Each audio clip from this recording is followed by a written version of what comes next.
నేను కూడా first time వస్తానే కొంతమంది కలెక్టర్స్ అందరినీ సెలెక్ట్ చేసుకున్నాం. ప్రాసెస్ లో ఒక సంవత్సరం చూసిన తర్వాత మళ్ళీ ఉండే వాళ్ళలో నేను ఒక ఆలోచన చేశాను. నేను చాలా సార్లు ప్రయత్నాలు చేశా కానీ ఈసారి మాత్రం కొంచెం డెప్త్ కి వెళ్తున్నాను. అందుకే చీఫ్ సెక్రటరీ దగ్గర నుంచి డీజీపీ దగ్గర నుంచి అందరిలో కూడా రైట్ మ్యాన్ రైట్ ప్లేస్ మనం పెట్టుకోగలిగితే అక్కడి నుంచి మన విజన్ కూడా నేను అనుకున్న పనులు కూడా సుజావుగా జరుగుతాయనే ఉద్దేశంతో ముందు ఒక ప్రజాస్వామ్యంలో ఉన్నాను కాబట్టి మా ఎమ్మెల్యేల సెలక్షన్ లో కూడా చాలా ఎక్సర్సైజ్ చేశాం. మంత్రుల సెలక్షన్ లో కూడా చాలా ఎక్సర్సైజ్ చేసుకున్నాం. సామాజిక న్యాయాన్ని పరిగణిస్తూనే సమతుల్యంతో సమర్థత కూడా పెద్దపీట వేసి ముందుకు పోతున్నాం. ఈ రోజు మేము చేసిన పని మీరు గుర్తుపెట్టుకోవాలి. రిమైండ్ చేస్తున్నా మీకు, పొలిటికల్ గవర్నెన్స్ అన్నాం కాబట్టి ఇక్కడ ఎన్డీఏ గవర్నమెంట్ ఉంది, కేంద్రంలో కూడా ఎన్డీఏ గవర్నమెంట్ ఉంది.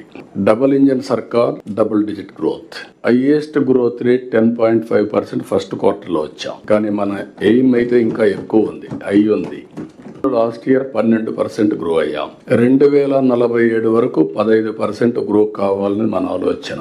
7.5% కి 15% డిఫరెన్స్ మీరు చూస్తే 4.5 times CAGR. మామూలుగా గ్రో అయితే మీరు ఒక 10 లక్షల రూపాయలు పర్ క్యాపిటల్ ఇన్కమ్ వస్తే అదే మీరు 15% గ్రో అయితే 45 lakhs వస్తుంది. That is the difference. 10 లక్షలకి 45 లక్షలకి 22 సంవత్సరాల్లో. అందుకనే ఈ రోజు మీరు చూసినప్పుడు చాలా స్పష్టంగా I'm very happy. Finance department planning they have done very good exercise. ఈ రోజు కలెక్టర్స్ కాన్ఫరెన్స్ లో ఈ రోజు రేపు మీరు మాట్లాడే విషయాలను చూశాను.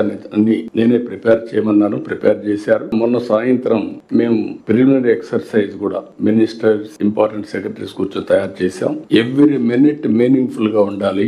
కలెక్టర్స్ కి స్పేస్ ఉండాలి, మీరు అడగడానికి, అవగాహన చేసుకోవడానికి. అదే మరి విజన్ కూడా ప్రాపర్ గా మీకు కమ్యూనికేట్ చేయాలని ఎక్సర్సైజ్ కూడా చేసి కలెక్టర్స్ కాన్ఫరెన్స్ కి వచ్చాం.